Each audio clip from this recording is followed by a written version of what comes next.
Bakunzi ba Rwanda Gospel TV nongeye kubasuhuza mu izina ry'umwami wacu Yesu Kristo kandi nanejejwe n'Imana yuko uyu ni umunsi wacu wa 32 w'amasengesho y'iminsi 40. Rero hari ikimana irimo gukora muri aya masengesho, niyo mpamvu uyu munsi ndanashidikanya yuko aya masengesho yagiriye akamaro mu bantu benshi bagiye batandukanye. Tubonye Imana ikora imirimo n'ibitanga, tubonye Imana igira ibyihindo, tubonye Imana igira ibyiremo, tubonye Imana ihumuriza imitima ya benshi, tubonye Imana izure byari byapfuye, tubonye Imana itanga amahoro. Niyo mpamvu ndibuka ko ubushize nari ndimo babwira umumaro wo gusenga, n'uyu munsi rero ntago ndajya kure yawo, ahubwo nubundi ndacyahari. Haleluya. Ndiye munsi ndashaka kuvuga gusenga kubuza abagufiteho ububasha ibitotsi. Amasengesho yawe ashobora gutuma abari bagufiteho ububasha babura ibitotsi bagashakisha icyo gukora. Amasengesho yawe ashobora gutuma Imana itegeka abantu bari hirya no hino mu isi mice bitandukanye, Imana ikabahagurutsa ikababwira ngo mukore kiriya kubw'umugaragu wanjye. Bibiliya yongeye katubwira mu gitabo cyo Kuva ibice byaho 2:24 ngo Uwiteka umwami Imana yumva umuniho wabo, yibuka isezerano yasezeranye na Aburahamu. Imana iramanuka iza kureba uko Abisirayeli bameze. Roboko shaka tayama, ndumva Imana igiye kuza kureba uko umeze n'uko umerewe. Mana nziza, mwami w'abami nyir'ingabo, ngushimiye umwanya mwiza nanone wo kongera kugaruka imbere yawe.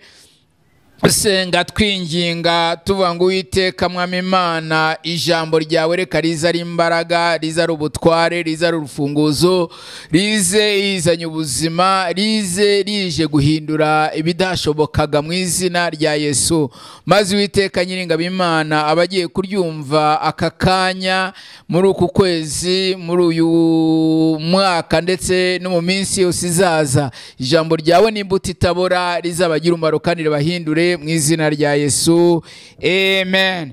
Nkuko nari ndimo mbabwira yuko tugiye kwiga gusenga kubuza amahoro abagufiteho ububasha. Ndabizi neza yuko mu kamaro ko gusenga, amasengesho yacu icyambere atuma twezwa, Imana ikatwishimira.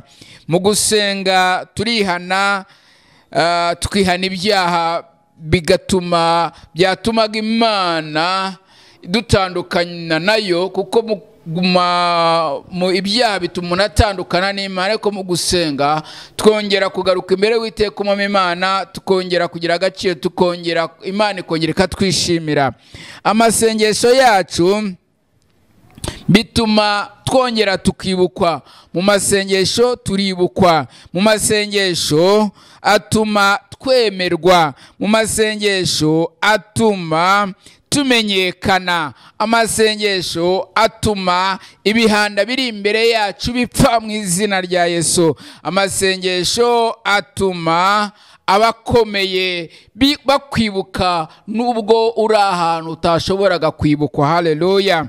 Rero uyu munsi ndavuga ngo isengesho rituma umuntu ashobora kongera akamenyekana, isengesho rituma umuntu byanze bikunze uko byaba bimeze kose ukongera ukamenyekana, Imana ikamenya ko hari. Ndavugana n'abakozi b'Imana uyu munsi bari ahantu batekereza yuko bashobora kuba batakibukwa. Birashoboka yuko urusengero rwawe ushobora kuba ntago rukibukwa, wenda no muri leta bavuga bati kanaka ntago akiba. Ariko senga Imana, nagiye nkubwire ngo baraza kubaza ngo ese kanaka urusengero rwe rurahari, ese rurakora, ese rurakinguye, ese barasenga, ese sinzi. Ariko ndumva uyu munsi mfite umutwaro kugira ngo urusengero rwawe, umurimo w'Imana ukora, imirimo wakoreye mu nzu y'Imana wongere umenyekana, Imana yongere yibuke kandi yibutsa abantu bagufiteho ubutware, bagufiteho ubushobozi, kugira ngo Imana ihigure icyo yavuze ku buzima bwawe mu izina ry'umwami wacu Yesu Kristo.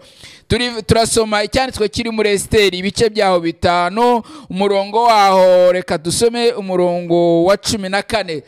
Esiteri ibice 5 umurongo wa 14 aravuga ngo iki?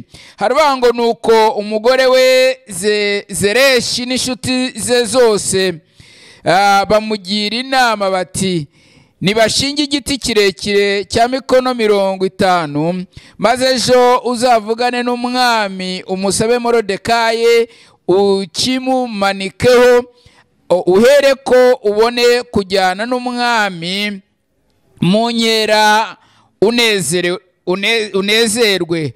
Nuko Hamani ashima iyo nama, ahera ko ashinga igiti. Amen.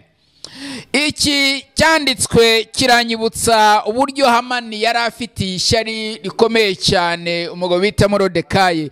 Wibuke ko Moridekayi yari umuyuda ariko usuzuguritse. Wibuke ko Moridekayi nubwo ari umudusuzuguritse ariko ari umuyuda, nabo ubwabo bashaka, nabo ubwabo bareba bakabamba ariko nubwo asuzuguritse ariko ejo Imana yamugirira neza. Nagira ngo ubwire inshuti yanjye neza amatwi muri aka kanya, nk'uko Moridekayi yari asuzuguritse ndetse inama bakagira inama uyu Hamani, baramubwira ngo umugore wawe wamugiriye inama ndetse n'inshuti ze bamugira inama ya hafi, bamubwira ngo nashinga igiti akimanike, bakimanikeho Moridekayi, ngo nibwo azagenda akagendana n'umwami anezerewe. Ariko reka mubwire ngo hari abajyana bashaka kugira inama ariko ari ibinyoma. Haleluya, haleluya. Moridekayi nta kintu arimo gukora aho ngaho, yari arimo gusenga, arimo yinginga Imana, yarimo abaza Imana avuga, Mana kuki bubyemera, kuki bishobora kugenda gutya. Ariko ndagira ngo ubwire ngo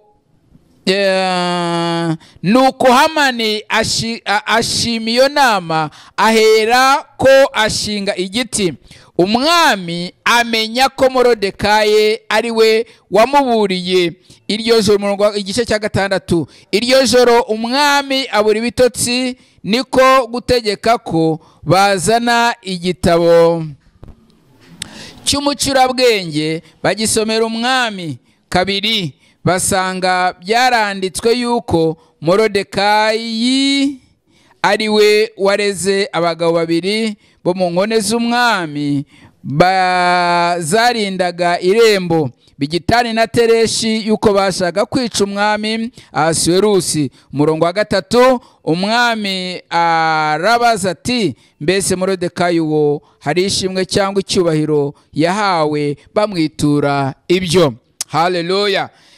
Iri jambo nashaka turitindaho cyane, ngo umwami amenya ko Moridekayi ari we wamuburiye. Mu by'ukuri Moridekayi yakoze umurimo yagombaga gukora mu gihe cye, ariko Bibiliya iravuga ngo Imana ibuza umwami bitotsi kugira ngo ashobore kwibuka umugaragu w'Imana Moridekayi. Ndavugana nawe uyu munsi ngo hari abantu ijambo ryatubwiraga ngo Imana irashaka guhagurutsa umuntu kugira ngo yibuke imirimo wakoze, kugira ngo nawe yibuke ibikorwa byawe. Birashoboka urimo kunyumva uyu munsi wa none vuga ngo ngewe nubatse urusengero, birashoboka kuba urimo unyumva uyu munsi wa none vuga ngo ngewe nafashije imfubyi n'abapfakazi, birashoboka urimo kunyumva uyu munsi wa none sinzi ibikorwa urimo witangira, ariko agiye ngubwira ngo Uwiteka Imana aravugana nanjye ngo kirageze kugira ngo akwibuke kandi akwibutse kandi wibukwe, kugira ngo ibyo urimo gukora naho uko byemeze kose Imana itabare mu izina rya Yesu. Ntabwo Moridekayi yari yicaye gusa, ahubwo yari ari imbere y'Uwiteka Imana, yari arimo yinginga Imana, yibutse Uwiteka Imana. Ndibutse Imana yibuka uyu munsi wa mwana w'umukobwa yuko Imana yacu ijya yibuka imirimo twakoze. Wowe ukavanga urugo rwanjye nzubaka urugo ryari, ariko yo ngubwire ngo humura, Uwiteka Imana yambwiye ngo humura kandi komera, usubire mu imbaraga, kuko Imana igiye kwibutsa abo bose utekereza yuko bashobora kukugira neza ntibakugire neza, ariko hari uwo Imana yibikiye, hari uwo Imana igiye guhagurutsa, hari waribagiwe, wari waribagiranye ikiza wakoze, kugira ngo umunsi yongera kwibuke, kandi umunsi wongere ubaka urugo rwawe, uyu munsi wongere usubire muri business yawe, umunsi wongere uhaguruke nawe ugira ijambo mu bavandimwe, ugira ijambo mu muryango wawe, ugira ijambo mu mukorana umurimo w'Imana. Nshuti yanjye reka nkubwire, umwanya Satani ajya twambura ijambo, ariko ndavuga Imana ijye yongera ikadusubiza ijambo. Ndavuga Imana ijye yongera igahagurutsa abakomeye kugira ngo uhabwe ijambo mu izina rya Yesu. Uyu munsi uhabwe ijambo, uyu munsi wa 32 ndagusengera nshuti yanjye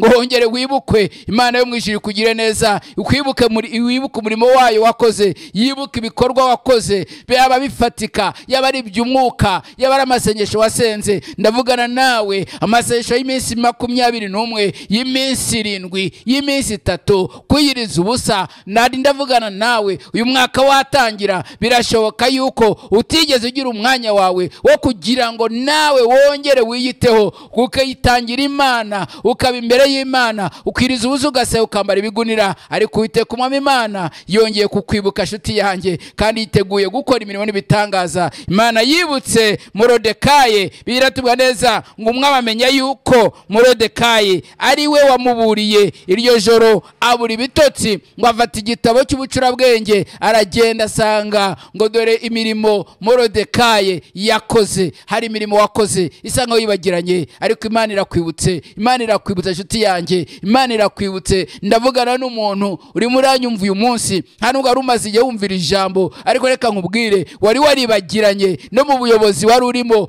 barakwibagiwe. Ariko ndagira nkubwire ngo hari inama igiye guterana, kandi igiye kukwibuka, kandi igiye kukwibutsa abari barakwibagiwe mu izina rya Yesu. Gusa ntuzibagirwe Imana, kuko Imana ariyo ibikoze, kandi atari umwana w'umuntu, kuko izakoresha abana b'abantu kugira ngo wongere wibukwe, ugaruke mu nshingano zawe mu izina rya Yesu. Ngo ure muranyumva uyu munsi wa none, business yawe yari yararangiye, ariko yo nkubwire ngo aho business yarangiriye niho Imana ije gutangirira. Ntago ubona aho yahera, ariko reka nkubwire, nta uzaho Imana igihera. Imana ihera ku bumana bwayo, igakora imirimo yawe, igakora mu rugo rwawe, igakora mu kazi kawe, igakora mu bana bawe, igakora mu business yawe, nawe ukongera ukagira ijambo mu izina rya Yesu. Mugabo bita Morodekayi yari umuzamu w'umwami, yari yicaye aho ngaho, nta gaciro yari afite. Wibuke ko muri icyo gihe cyari igihe cy'Abayuda, ngo bari bagiye kubabamba, bose bagombaga kwicwa. Ariko ijambo ry'Imana rirambwira neza ngo muri iyo minsi Imana irabihindura. Imana ihindura ingamba zose zari zashyizweho, kuko umwanzi wabo niwe wapfuye mbere. Reka nkubwire nshuti yanjye, haraba Imana igiye kwimura kugira ngo ibanze kwimike, kugira ngo nawe wongere kubona ijambo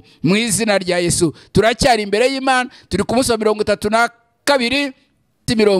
Hari icyo Imana igiye gukora, kandi Imana igiye kubigira neza mu izina ry'Imana Data n'Umwana n'Umwuka Wera. Uwiteka Umwami Imana arakwibutse, kandi nawe ntuzaceceke, ahubwo nawe uzashimira Imana, kuko Imana ari ibikoze. Ndagushimiye Mwami w'abami, ndagushimiye Data Wera, kuko urongeye kugarura umuntu wawe, umugarura mu mwanya we, umugarura mu ijambo ryawe, umugarura mu nzu yawe, wongera gukora umurimo wawe ku bakozi bawe hari hirya no hino. Mana uragarutse, kandi ukoze ibirori bitangaza, wongeye kwibutsa ndetse no kwibukwa ndetse no guhaguruka, kugira ngo abantu bawe bongere bibukwe kandi babone ubuzima bwiza. Nyiringabo Imana, wigaragaze kandi ugaragaze yuko uvuganye nanjye mu izina rya Yesu. Amen. Amahoro y'Imana bane nawe. Turakomezanya n'inyigisho, ejo tuzakorana n'inyigisho, kandi Imana izakugire neza. Niba ukeneye yuko nagusengera, niba ukeneye yuko ari igitekerezo wampa,